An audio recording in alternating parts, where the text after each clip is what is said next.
Hi, I'm Jess. I've been living with type 1 diabetes for 16 years, and this is my diagnosis story.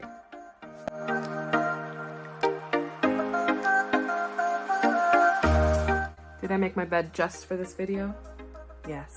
Yes, I did. Anyways, around the age of 11 and a half, I started getting a lot of stomach pains and just complaining about feeling off and sick a lot more than my siblings. And then it sort of evolved into peeing all the time, being super thirsty. I actually remember at a friend's birthday party, I asked the friend's mom for a glass of milk, and she said, yeah, here you go. And I downed it, and then I asked for another one right away, and she said, sure, honey, like, here's the milk in the fridge, just help yourself. And by the end of the party, I had finished the family's, like, almost full 2-liter jug of milk. That's 8 cups.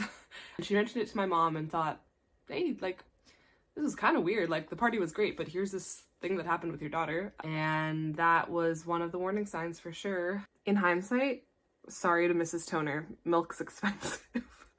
And I just drank your whole family's supply for the week. Oops.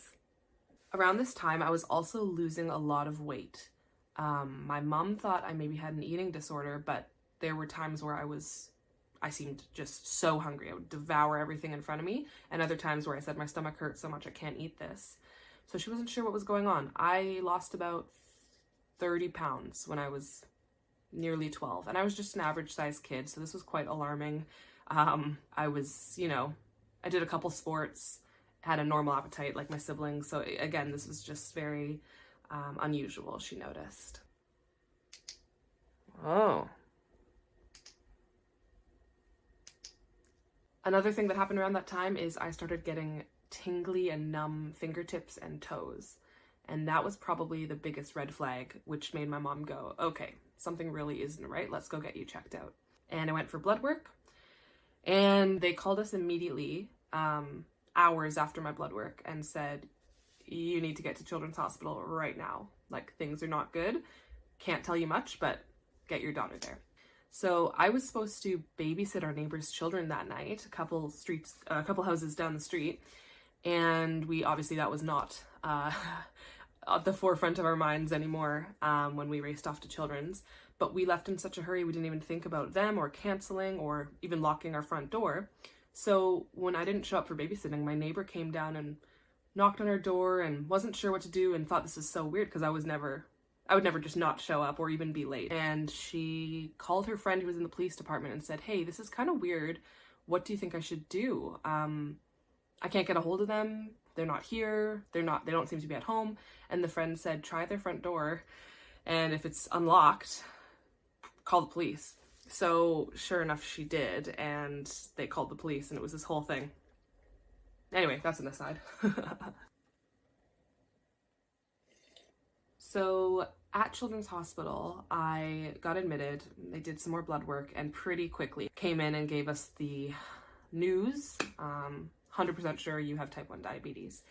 And I didn't exactly know what it meant. There was a girl at my elementary school who had it, and all I remember was that she had to leave assemblies and different activities, and I would see her doing needles sometimes, and that freaked me out. I was like, oh my God, this means I have to do needles for the rest of my life. Like, that's my life now. I didn't know any other sides to it. So that was interesting. There was a really supportive nurse there who told me it's not the end of the world. It is just a little speed bump on the road. I promise you can have a super normal and happy and healthy life. So I do appreciate her. I also remember a doctor came in and he wanted to smell my breath, which I thought was so embarrassing as a 12-year-old. But of course he wanted to check for a fruity smell associated with ketones, and lo and behold, it was fruity. A few days after the hospital and being treated with insulin through the IV and different things there, they sent me to diabetic boot camp with 2 other kids. It was tough. It was like you had to be at Children's Hospital at 7 a.m. each day. My mom and sister came with me to help learn and figure out how best to support me. We all did our needles together. We practiced on oranges, and there was an art therapy component, and we all had to draw what diabetes meant to us. Yeah, I remember it just being a whole new world, like something I had never ever pictured for myself, and then it just is there, and you just have to adapt. There's no time. You just have to jump in and learn it all. Looking back now, I can actually identify times when I had low blood sugars before my diagnosis. Obviously, we didn't know what it was back then, but I can think of a specific time in Disney World with my family. Me and my cousins and siblings were running around all day, swimming, playing, having so much fun, and the parents were inside prepping dinner and making appetizers and stuff. And I came in shaking, and I couldn't even talk to people. Like, nobody knew. I wasn't talking. I was just so focused on the food. I had to get that food. I ate like half of a tray of appetizers, and I couldn't explain why. And my mom was so mad at me afterwards, was like, why would you do that? Like, we're just about to eat in 20 minutes, and these were for everybody. And I couldn't explain it. I was like, sorry. But I just needed to. Like, I didn't have the words, of course. Yeah, years later, I realized that and thought, okay, now I know. That's exactly what a low feels like, and the desperation to get food. That was almost a full year before my diagnosis, which is pretty crazy. So it just goes to show it was developing slowly over time. So one theory the doctors had about the onset of my diagnosis was my dad actually passed away 3 years prior. And they said it could definitely have been the shock to the system that sort of predisposed me to it, like sort of helped my pancreas start shutting down. That's kind of like an immune response to this traumatic thing. I've heard that before, and I've done some research into it. That's a common theory. Obviously, as diabetics, we tell people there is no cause, like there really isn't. But between having it run in the family, or the diagnosis following some traumatic event, or following some extreme sickness. Like, I know lots of people got new diagnoses after having COVID or some other immune shutdown. We'll never know for sure, but it's just something I think about. If you were wondering, my blood sugar right now, it's 10.0. Not great, but I definitely under-bolused for breakfast. Whoops. So fast forward to a few months on insulin, and learning how to figure this whole diabetes thing out, which is a joke because you can never figure it out. 16 years later, and I don't have it figured out. I started feeling so much better. I gained most of my weight back. I did not have any more stomach aches. It was just night and day. So much better. My family did an amazing job of learning how to handle this and help me. That being said, so I was 12, right? I just after I turned 12 is when I got my diagnosis.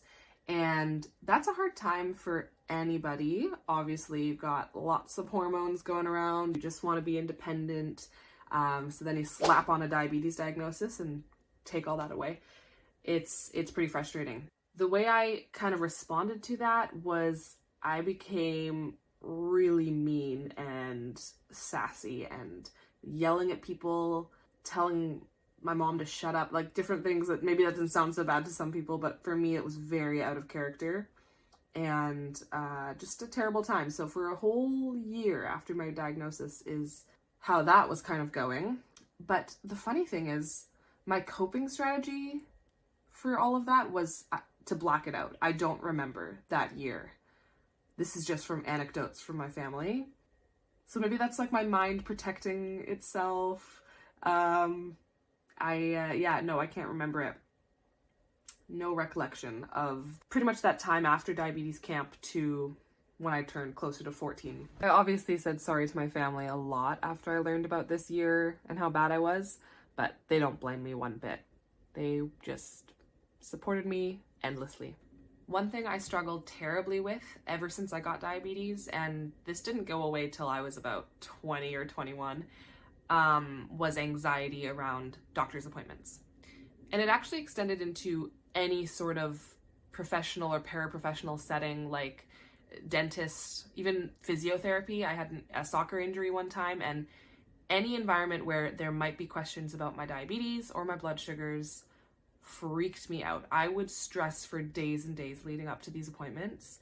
I would cry in them often. many times, most times. And it was just horribly stressful. My regular appointments at Children's Hospital, there was one doctor who shamed me pretty bad for my blood sugars. She would say I need to do better and I have to test extra at school and have to give myself a shot at lunch. This is just unacceptable, blah, blah, blah, blah, blah.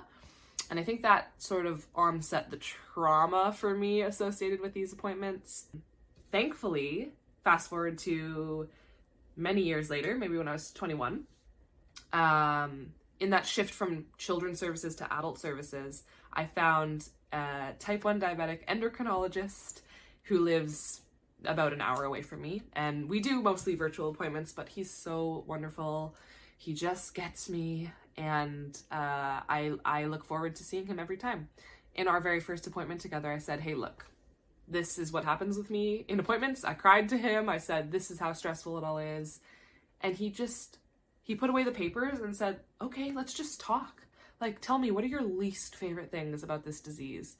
And we talked, and I ranted, and he ranted, and he showed me his blood sugar, which was high after lunch, and it just felt so validating. So that's a nice, happy ending to my my anxiety around doctor's appointments.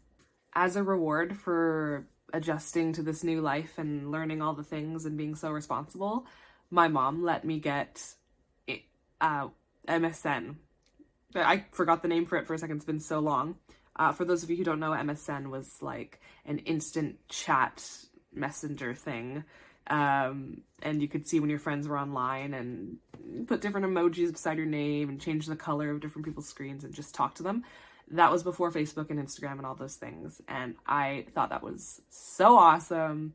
I said, yeah, I'm glad I have diabetes. Look what I got in return. I also got my own cell phone. Yeah, for emergencies, of course, but I got one sooner than all my sisters and my brother. Perks of the disease. The main thing I hope people will take away from this video is knowing the signs of type 1 diabetes and when to get checked out.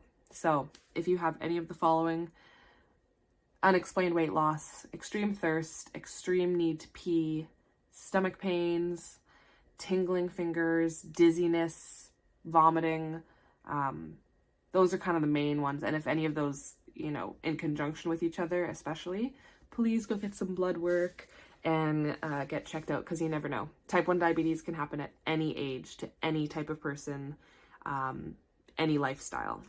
Thank you so much for watching. I really appreciate it. Whether you're a caregiver or a type 1 diabetic yourself, or just trying to learn more, it means a lot to me. Let me know if you have any questions or if you have a similar diagnosis story down in the comments below, and I'll see you again soon for another video. Have a great day.